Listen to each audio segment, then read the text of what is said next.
Great. So Michael, why don't we sort of turn the conversation over to you? It seems to me that you bring a kind of threefold perspective to this conversation that's really of significant interest to our participants.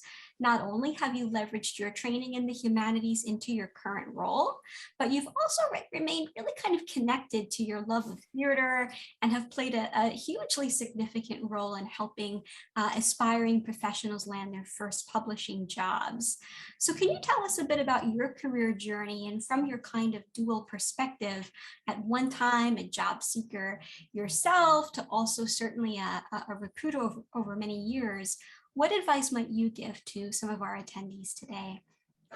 Sure. Let me start by thanking you for making me sound so wildly impressive.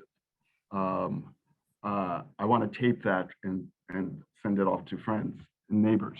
Hello, everyone. I'm Michael Mejias. It's fantastic to be here. Talk a little bit about my professional history and then throw some interviewing tips your way because I think that's what I'm being asked. So for me, I started off in the professional theater in New York City, and I started as a literary intern and worked my way up to director of new play development. Concurrently, I was an adjunct at a handful of colleges around New York, and I was also a playwright in trying to build a career in that lane. Amongst other things, what I was able to accomplish was burnout across all of the lanes, and arrived at a plan to go out to Hollywood and write for TV and movies.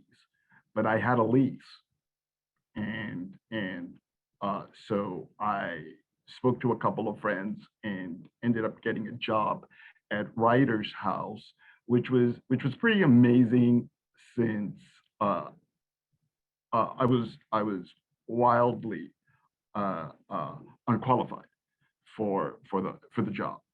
That the founder Al Zuckerman had a position available as an assistant, and decided to do something radical and pick someone who didn't know anything about publishing. Despite having an agent, I knew, I basically signed the papers that my agent told me to sign. That's what I knew about publishing. About a year in, I founded the Writer's House intern program, and I'm very much this guy. I did it for a year, and then I went, you know what? Now I really know how to do it, so I'm going to do it one more year. And then that year came and went. I went, you know what? I've been living a lie. Now I really know how to do it. Now I'm going to do it one more year. And then that year came and went, and I went, you know what? This is actually the truth. Now I'm going to do it one more year. Those other years, I didn't know what I was doing. Now I know what I'm doing. And here we are in 2022.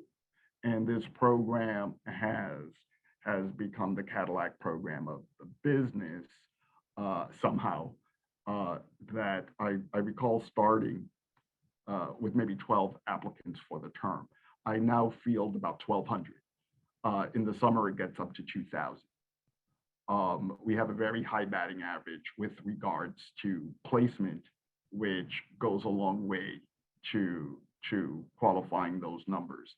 Although I like to think that my charm has something to do with it. I live in that grand illusion.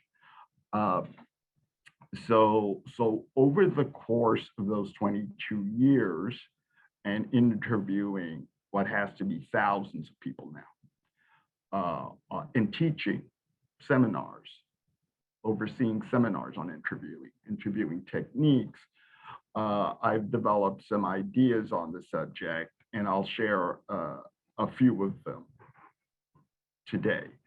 So number one is be reminded you're in there based on your cover and resume you generated. That this is what's happening in the metric experience. I'm going through hundreds of cover letters, hundreds of resumes, and if I'm calling you, I've found what's on the page acceptable. Because I get this question, Michael, I don't know how to be in the room. What should I be saying? How am I in this room? And I'm like, you have a bunch of hints. It's called your cover letter and it's called your resume. So be that in the room. There should be a congruence between your cover letter and your resume. There should also be a congruence between those two documents and your interview. So if your cover letter is ketchup and your resume is ketchup is what I'm expecting to come into that room. And that's fine because that's what I want. So that's number one. Number two is talk about what you're contributing to the employer. Study that job requisition. That job requisition is going to tell you what they feel is important. So you want to make sure that when you're talking about what you're contributing, that it aligns with what they're saying is important, right? So you want to do that. That's what you want to do. Hey, you guys go, this is important, X is important, Y is important, and I'm all about X and Y. And let me talk to you about X and Y. We hire out of self-interest. Everything else is pretty language. I'm hiring an assistant. My dream is to do nothing. I want to sit in my office and I don't know, think about myself or whatever it is I do. But and I'm hiring the person who can deliver me to that because my boss expects me to do my job. So when he and she walk by, they'll go, oh, fantastic. Michael's looking out the window, but Lily is on it. And for the first time in 10 years, this job will be done correctly. So they're happy because the job is being done correctly. My assistant's happy because her work is more robust. And I can't put too fine a point on this. I'm happy because I'm doing nothing at all. So it's important to remember that I'm trying to make my dream come true. And I'm hiring that way. Why? Because we hire out of self-interest. And with that in mind, I'll hit you with one more. Well, there are a couple of more points. You're always going to be talking about what you're contributing. I want to hear that. I want to hear less learning, that I want to learn from you. I know that no one will really admit that, but that's the truth. Learning is taking from you. I'm already paying you. So you're taking money from me, plus you're taking knowledge from me. And what's my ROI? I want to hear all about what I'm getting. I work at Writer's House. I know what you're getting, but I want to know what I'm getting, right? That if I'm staffing for my colleagues, that's the way they're talking too, right? So keep that in mind, put that in your pocket. Number three, all publishing jobs, especially on the entry level, are administrative. There's simply no escaping it. That I walked in thinking it was going to be like a movie with Anne Hathaway in it, and that there was going to be witty banter and, you know, on the way to falling in love, and everything was going to be Tony, and I was going to wear a jacket with leather patches. And that's not publishing. That's publishing on television. That's publishing in the movies. That the jobs are administrative. That 93% of the time we're doing administrative, organizational, logistical work. That even on the director's level. Yeah, I was just going to say, can I just add, that's true throughout the job.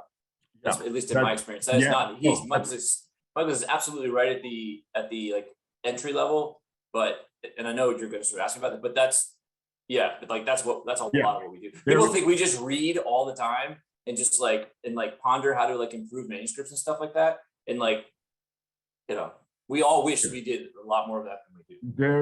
There is no reading in the office that I could count on two hands in 22 years, 23 years, the times I've been asked to read. In fact, part of my job now is if you're reading, you're probably in my office explaining why you're reading. The reading is done at home 100% of the time. Mm-hmm. And that, I wish somebody would have told me that. So since it's 93% of the job, it makes sense to lead with your administrative, organizational, and logistical fluency, because that is every single day. That is every single day that I've been at Writers House for over 2 decades. That's what you want to lead with. And you're also messaging that you know what the job is, which is very attractive. When people are leading with editorial and all of their editorial vision, and that they're idea people, I'm hearing that they're not a verb. Yeah. I'm hearing that they don't want to do the admin, but they want to share the responsibility of making copies with me. I'm not going to make up. We're going to split it this way. They do it 100% of the time. I do it 0% of the time. And that's just a simple and delicate truth that, in my experience, young people have a hard time reconciling because we don't tell them that plainly. Mm. Yeah, I know. Really appreciate these insights, Michael. Thank you. And maybe just a quick follow-up question for both you and Matt. In thinking about the way that participants can clearly articulate the value that they add to particular roles that they might be interested in, you mentioned really articulating concretely the sorts of logistical organizational skills that folks should bring. Would you have any advice on the research that participants might be able to engage in now, so that when they're ready to apply, they do have a very well-defined sense of some of the roles that they're interested in applying to? Would that look like something like an internship? Would that look like, Matt, I was hearing you earlier talk about the role of networking, just kind of talking to people. What strategies would you recommend so people can really lead with that compelling language in their application materials and also their interviews? Do you want me to, should I want me to go first? Yeah, okay, no, sure. go ahead. Okay. Perhaps Michael can follow up. Oh, Thank okay. you. Yeah, so, all those things you mentioned are good. An internship is certainly a good idea if you get one. We have one at the, it's funny, we have one, I run one at the press. Nothing like the scope at all or scale of what Michael does, but we have an intern. And I'm shocked at how hard it is to fill that position every year. So we have a cooperation with a couple of humanities departments. And so, every like July or August, like I reach out to them and the administrator there and stuff. And I have to, it's been difficult every year to fill it. And it baffles me because, it's really good kind of administrative, experience that Mike was talking about, that you really would have to put the effort in to find as a humanities graduate student. So, so keep an eye out for those kinds of things. But another thing I will say here is that, in a sense, I don't have the answer to this question, but here's you do. The professional career counselors have the answer to this question. So I learned this too late in my experience at Georgetown, but universities have career centers and professional career counselors there, and you should definitely get to know them. I mean, if you're a graduate student who is going to go in a different path, when I finally went there, I found those people to be, and this is way more years ago than I want to admit, but like I found those people to be extremely helpful. And they didn't work with graduate students all that much, but again, we're talking like 15 years ago, but I bet nowadays they really do. So I would definitely encourage you to seek out like the resources of professionals at the school who help people get jobs. Thank you. Piggyback on all of that, I'll add some things. That read about the business, read Publishers Weekly, and read Publishers Marketplace. Read book jobs to learn about all of the different jobs that our popular culture tells us a lot about editorial, and it tells us a lot about agency. But there are about 40 other jobs, and they're all quite good. They're all amazing. They're all amazing, and they're all important. So go to book jobs, and also go to the websites for these publishers.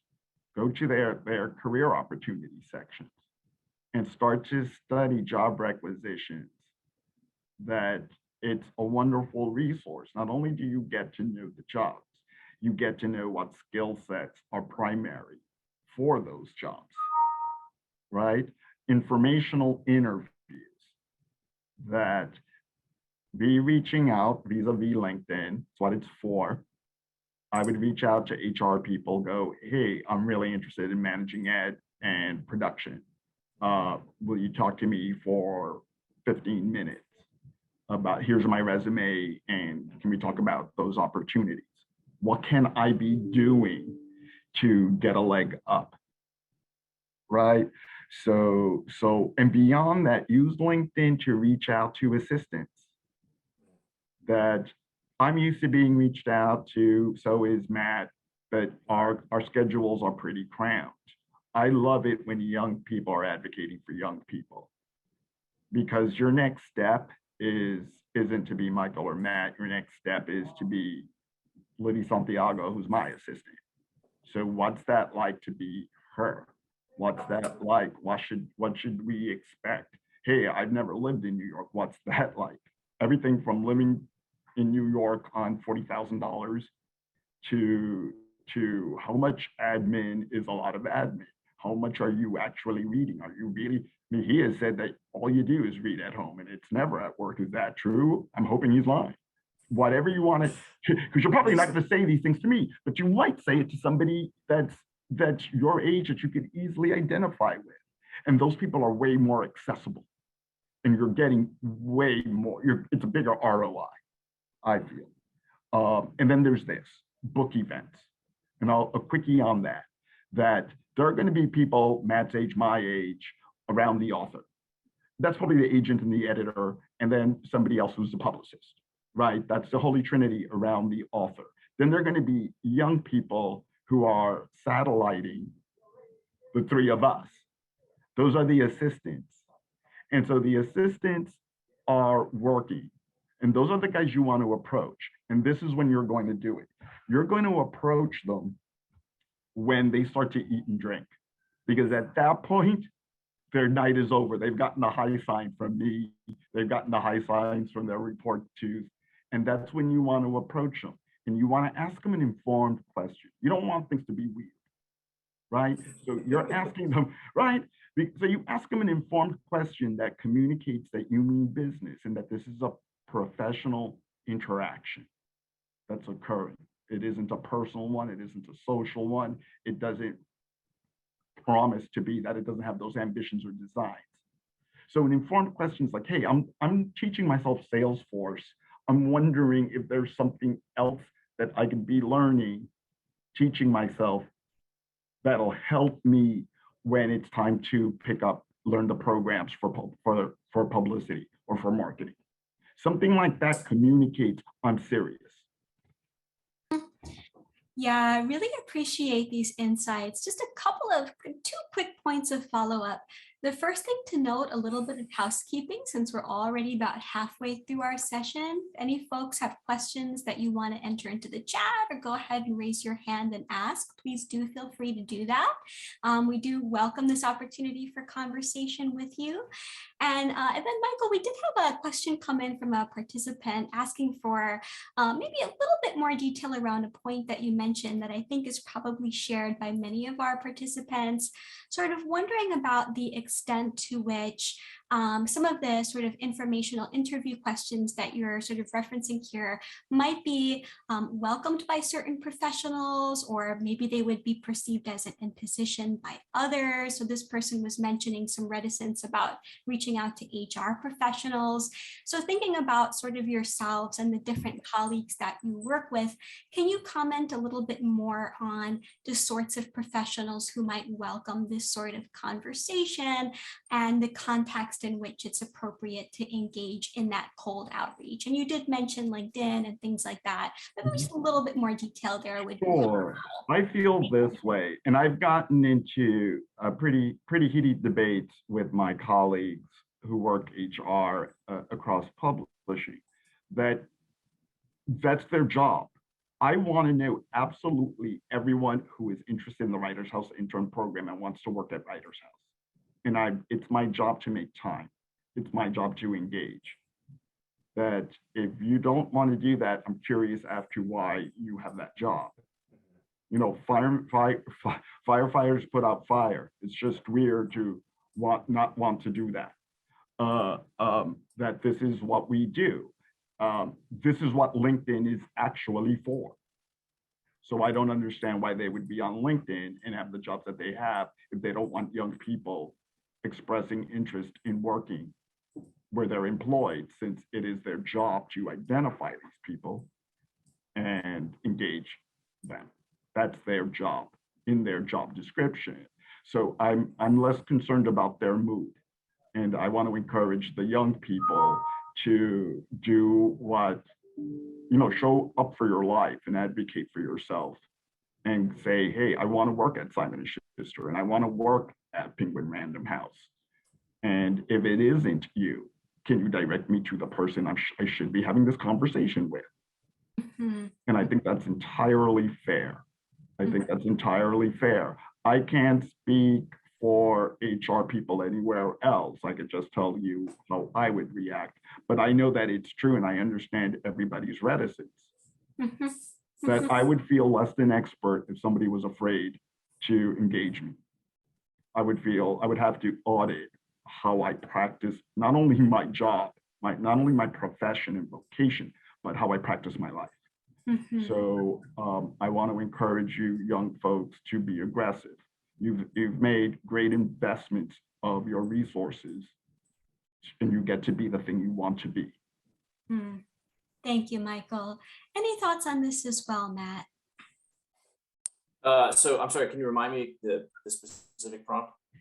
Yeah, because I'm taking what Michael's saying and thinking about that. So yeah, it's kind of washing over all of us, right? Yeah, we just had some questions from participants about the degree to which it would benefit them to sort of boldly reach out to. Oh, I see. Right. Yeah. Okay. Mm-hmm. I mean, sure, it's great. I mean, as Michael said, we do. Michael specifically runs a program in addition to all the other things he does.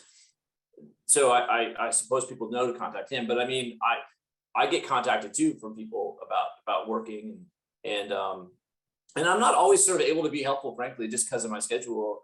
And I think Michael's suggestion to contact sort of people who are sort of doing the sort of job that it's realistic that you'd be able to get sort of like entry level, contacting people like that is actually a really great idea. And it's funny, I've never asked the assistants in my department whether they do get contacted like that. But Michael's certainly right about the significance of advocating for yourself. And I mean, yeah, you certainly shouldn't be intimidated to speak to an HR person because that literally is what they do.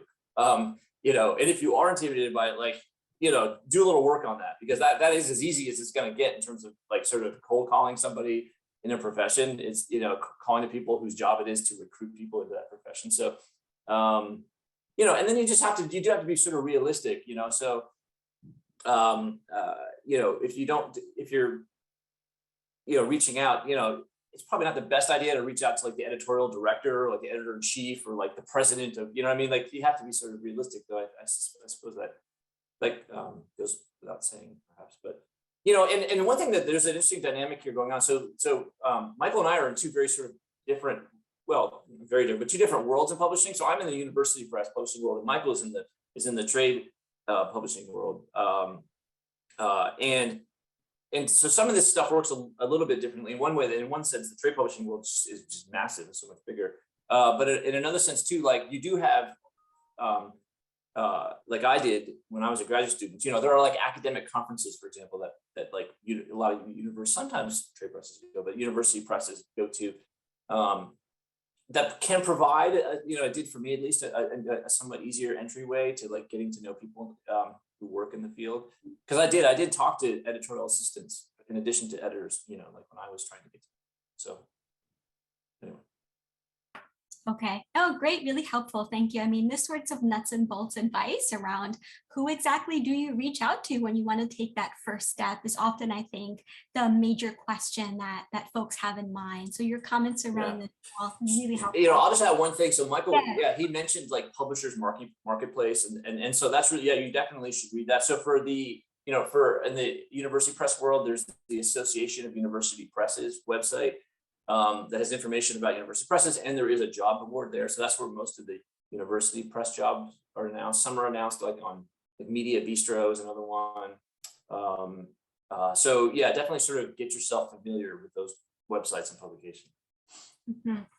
Okay, great. Thank you. So let's maybe move the conversation into a slightly different direction here and talk a little bit about skills. And maybe Michael, we can direct this question to you to start off with and then move over to Matt. And I know, Michael, you mentioned earlier that one of your ideals is to not have to do anything at work. I dare to dream. Yeah. It's a good.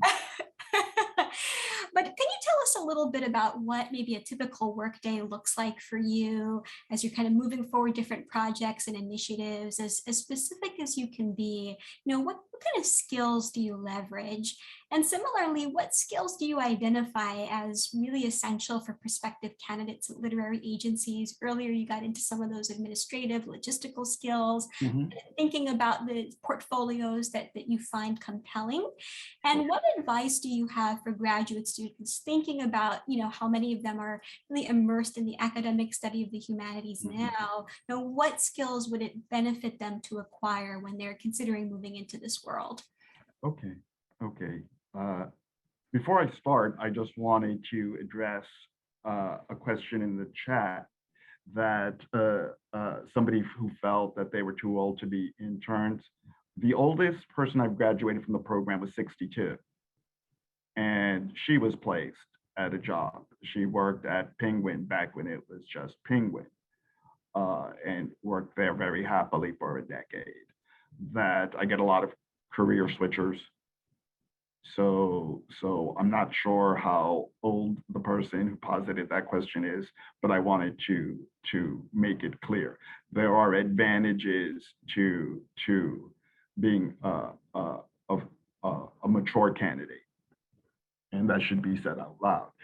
To start to talk about a typical day, I've worked at Writer's House for about 5,500 days, and sometimes it feels like not one of them is typical. For instance, yesterday I got an email, sorry about the flood, and apparently our new office had flooded, and there goes the day as scheduled. That as a director of the Writers House intern program, my days are filled talking to people, advising, counseling, planning, troubleshooting, and problem solving across a variety of issues. I have no idea what the next day's challenges are going to be because I don't know what is going to happen next in any given intern's life. What I do know is I'll keep myself available to collaborating with them to handle it. And that confidence comes from having done it for those 5,500 days. By way of skills, I think that there are two I want to highlight. Communicating effectively. A lot of my job entails me explaining things to people, teaching, training. So I borrow from my background as a storyteller. I borrow from my own personal experiences in and out of publishing to create narratives that help explain new ideas and protocols. For instance, we placed an intern a couple of days ago, and he asked about best practices for succeeding at Penguin Random House. And I told him a story about my first year at Writer's House. I did everything wrong. I did everything but set the place on fire. That mostly I was trying to run before I could walk. So I advised him to have realistic first day goals, have realistic first week goals, have realistic first month goals, realistic first 90-day goals. I'll give you examples. A good first day goal is know the mailing address and know the phone number. A good first week goal is how to spell everyone on the team's first and last. A good first month goal is know how all the office machines work. A good first 90 days goal is be able to do everything on the job requisition in the list of qualifications. And this was helpful for him, and it calmed him down a little bit. He was delivered from the false notion that he had to know everything right away. Plus, he had action items, and action items are empowering. And now the second skill set that I want to showcase is collaborative skills. I use them every day. To get the best results for our initiatives and programs, I need to know how to work alongside interns, junior staff, senior staff, executive staff. And one way I do this is by learning what people in each of these branches want. Sometimes I could find causality or a positive correlation between two of the four branches. Maybe in collaboration, members of several branches can get what they want. So those are the two skills, and I'll talk a little bit before handing it off to Matthew about how to acquire said skills. Practice communicating. Communicating is different than talking. Communicating is listening and talking.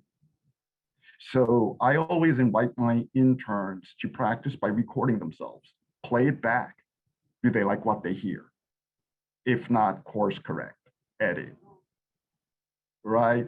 So that's one thing that you could do by way of practicing communication. For collaboration, study your successful relationships. What are you doing in these relationships that you can bring to all the relevant facets of your professional life? So these are two ways to practice communicating effectively and collaborative skills. Yeah, really helpful. Thank you. And I think particularly for those of us humanists who might spend a number of years, I can speak for myself working on my dissertation, that work over time can become very solitary. So, really working on those collaborative skills, communicating with others, engaging, all of that is clearly, as you're articulating here, a really important part of this world. And Matt, it would be great if you can comment in terms of your skills as well. And I'm wondering if I could also kind of interweave a question that's come in the chat section into maybe how you think about this particular question. So, thinking about, the way in which you entered publishing, having obtained your PhD, if you could tell us about the skills that you acquired as part of moving into this role, also maybe skills that you wish you had that maybe you didn't have right off the cuff, and how did you go about obtaining those? And then we also have a participant who is, wanting to know about how to sort of leverage their degree, whether that's a master's or whether that's a doctorate, maybe into, this person's asking specifically about a higher salary, but I'm also wondering, is it indeed a fact that they should enter a more junior position and just sort of expect that right at the outset as part of an industry norm? How might folks go about leveraging the skills that they had and again, obtaining others? Right. So here's the things. I am, in a sense, the worst person to ask some elements of this question. I'll tell you why. Because I've never been an editorial assistant. I'm a senior editor, at a big university press, and I just completely lucked out with my first job. Like I sort of skipped a few levels and was just able to get a job as what I think what they call like associate editor. So I was acquiring books, and I did my own assistant. So I didn't have an assistant, but I did my, so these are sort of intermediate jobs in publishing, but I sort of was lucky to get one of those right off the bat because it was at a pretty, kind of small, narrow academic press, and my scholarly knowledge was valued more than my publishing skills, which I didn't have. As Michael said, I too was completely unqualified really for my first job, but I was lucky to get it. So the reality is, though, that the jobs, as Michael said, are, the jobs in publishing really do start at the beginning.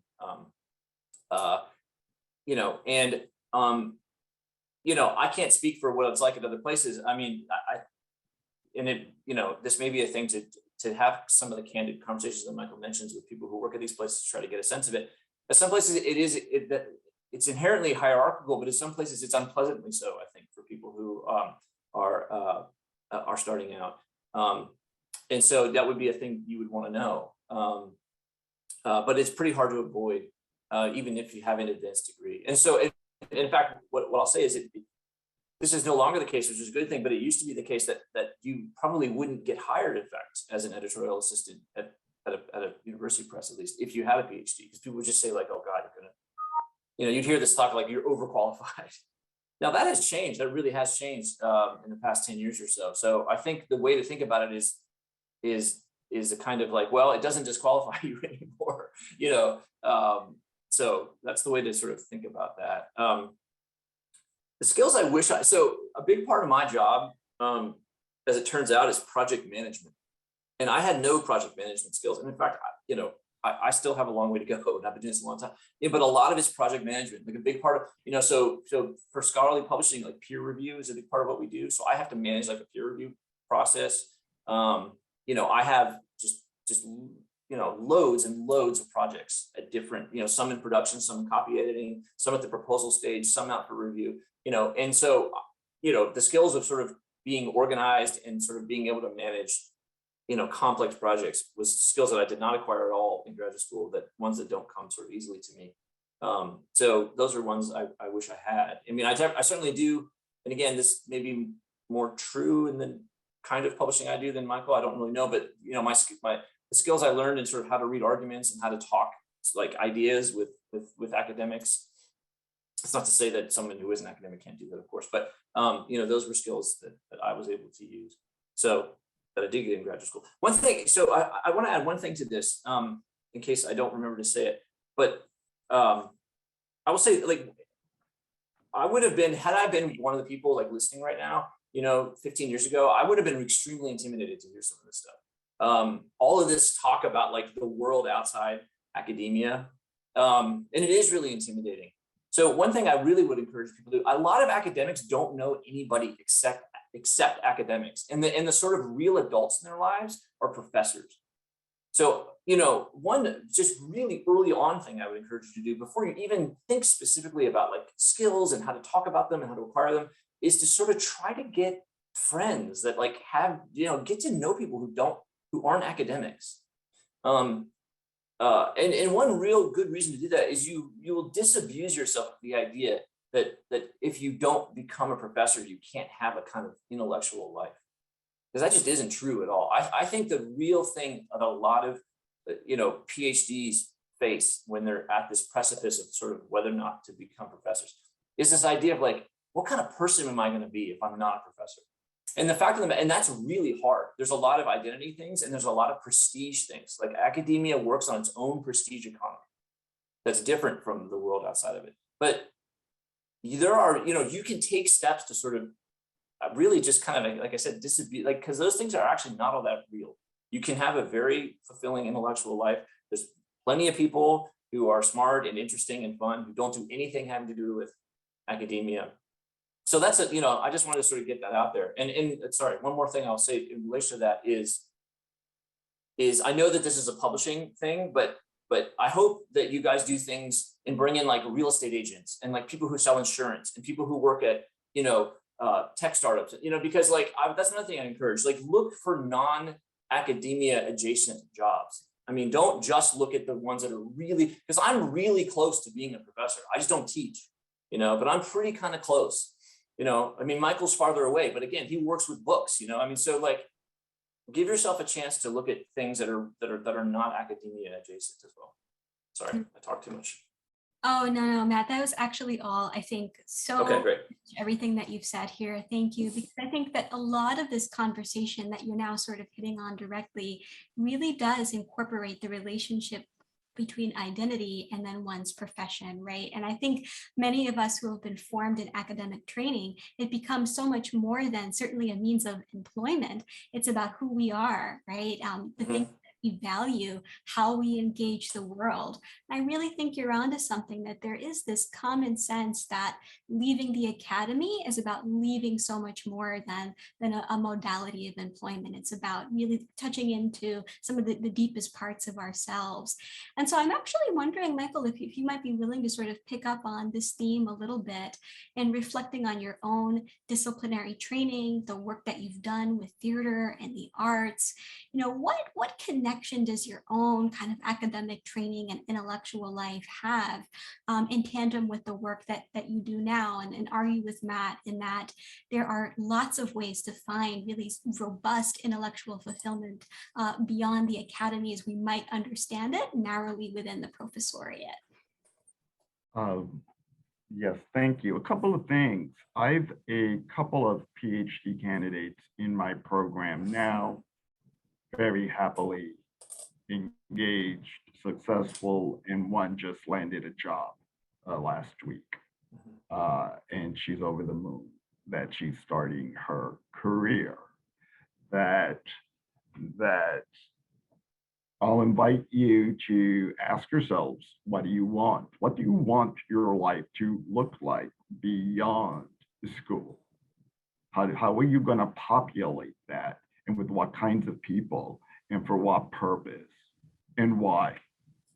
I'll invite that thinking, since I'm in a room of thinkers, to take a step back and go, hey, what skill sets that I wish I had? I wish I would have read my contracts that my agent gave. I wish I knew contracts, and I wish I knew royalty statements, since I had routine access to them. And then I wish I would have managed my expectations better to what I thought publishing was going to be. I thought I was going to sit at a desk and tell Michael Lewis and other famous writers how to write their next book. Turns out that wasn't true. Turns out Michael Lewis knows how to write the book. Turns out Ken Follett knows how to write the book. So there is that, and I thought that I would be deciding for Al Zuckerman what books he was going to represent, and it turns out he knows how to do that. So it wasn't that either.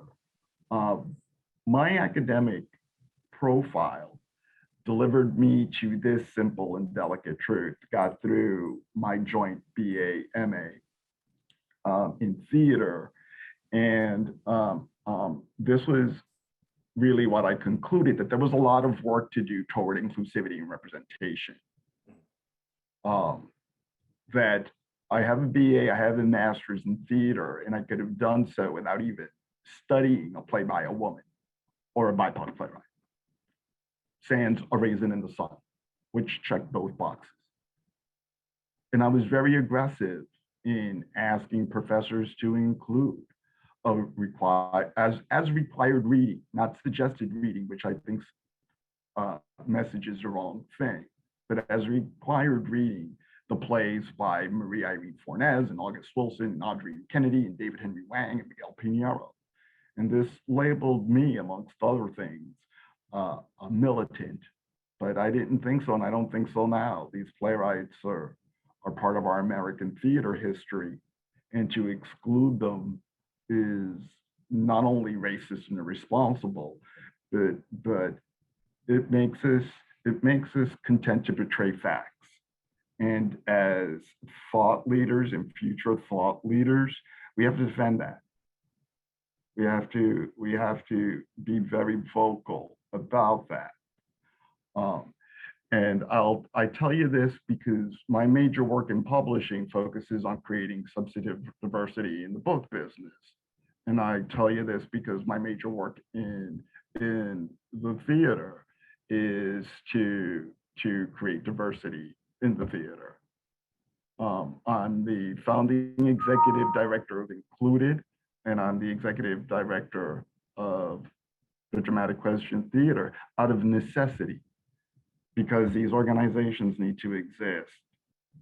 And I have the kind of mission that's this simple. I work to be obsolete.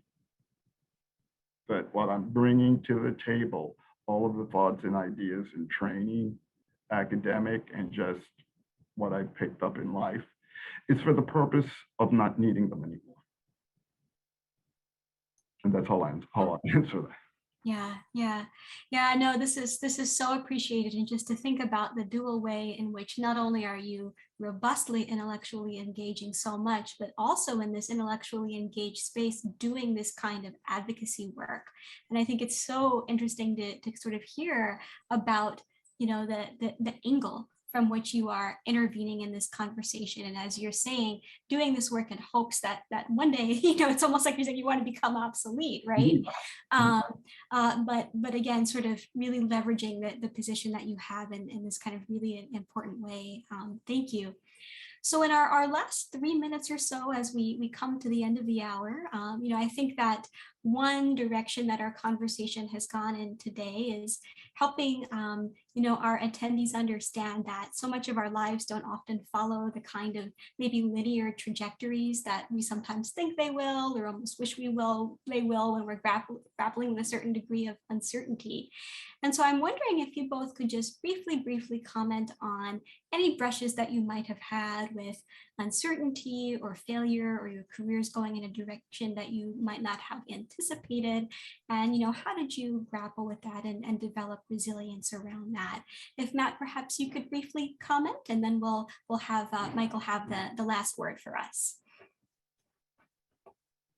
Sorry, yeah, I almost accidentally left. I was trying to unmute myself.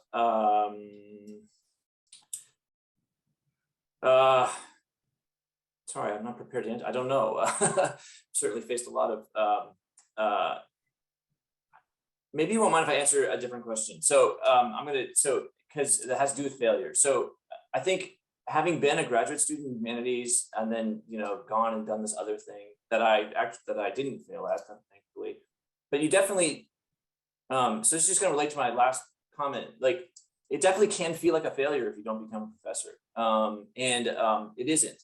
It isn't at all. And the more you can do to, because those kinds of things, again, like the worries about entering a different kind of prestige economy, or the worries about identity, or these worries about feeling like a failure. Those kinds of things can make it very hard to make the transition that we're talking about today, not just into publishing, but into anything else. So I guess I would say I don't exactly have an answer to the question of how to deal with feelings of failure, but other than just as they come up. But I would encourage those of you who these comments resound with to sort of figure out, if that means talking to a therapist, if it means, I don't know, but talking to friends. It probably doesn't mean talking to your advisor, I'll tell you that. But getting a handle on those things now before it's sort of really time, or maybe for some of you this time, but that's fine, but then do it concurrently with sort of trying to find a non-negative job. Thank you, Matt. And any final thoughts on this, Michael? Sure. I fail all the time. Yeah. Because I'm trying to do things all the time. Yeah. And since a lot of the things I want to do center around folks in the BIPOC space, there's always a passive resistance from the left and a not so passive resistance from the right. So like I said, I fail all the time because I'm trying. I'm trying. Yeah. Right? To learn the entire mark of my professional history is to discover I'm the founder of a lot of groups. And it's only because the established groups didn't find me accessible or acceptable. But those groups denied me. That happened first, right? So I'd start my own thing and I'd grow it strong. Mm-hmm. Failure is the overture to success. Mm-hmm. Love that line to kind of end on today, right? Failure as the overture of success.